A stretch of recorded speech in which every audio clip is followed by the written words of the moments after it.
I'm Bill Bumgarner, President of Spencer Hospital. You've likely heard about concerns regarding access to critical healthcare supplies and equipment related to the COVID-19 public health emergency. Spencer Hospital faces a similar challenge, primarily related to masks, face shields, isolation gowns, commonly referred to as PPE, personal protective equipment.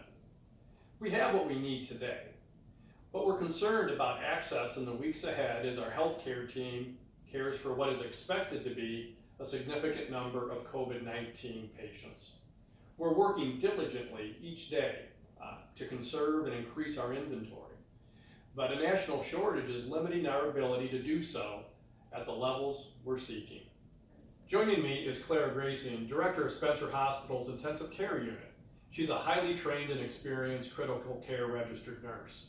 Clara and her dedicated Spencer Hospital colleagues will be the ones serving at the bedside to support COVID-19 patients.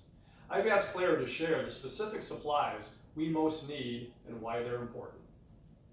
As Bill mentioned, in the ICU we're going to be required to care for critically ill patients. We have a lot of equipment that we're responsible for, and in order to do that safely, we need to protect our nurses.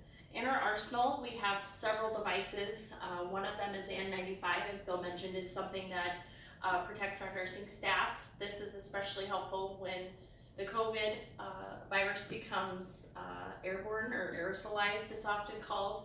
This can occur if someone is ventilated with the mechanical ventilator, as you see behind me, if they receive a neb treatment, or if they're on a BiPAP or a CPAP, which is another form of non-invasive breathing device.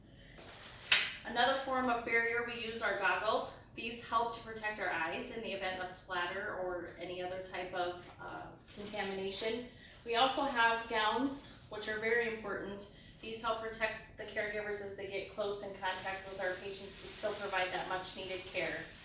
Many disposable gowns are available, just like this one. We also have here at Spencer Hospital washable ones, but they are of a limited supply, and again, that takes additional resources to utilize those. In order for us to provide care for our patients with some of this equipment, such as our ventilator here at Spencer, we are required to wear this PPE to protect our staff and keep them safe so that they may provide the best care possible for our patients. Our ventilators here at Spencer Hospital are designed to be used at the bedside. At our bedside, we are equipped with oxygen, suction, cardiac monitoring, and ability to infuse medications as needed to help manage these patients during this illness. Having access to the personal protective equipment that I've described allows our nursing staff to be close to the patients so that we may provide the care required to give them the best possible outcome. The full force of the federal government is required to provide the personal protective equipment and ventilators needed throughout the country, including Spencer, Iowa. This is not business as usual. Please let our federal elected officials know that our dedicated local healthcare professionals, your friends and neighbors, need their help. Ask Senator Grassley, Senator Ernst, and Representative King to use their influence to seek an unprecedented federal response to this public health emergency. Clara and the whole of the Spencer Hospital healthcare team are here for you. Please support them by helping to ensure they have the supplies and equipment needed to serve the community that will be depending on them. Oh, and one more thing. Protect yourself, protect your family, protect your community. Please stay home.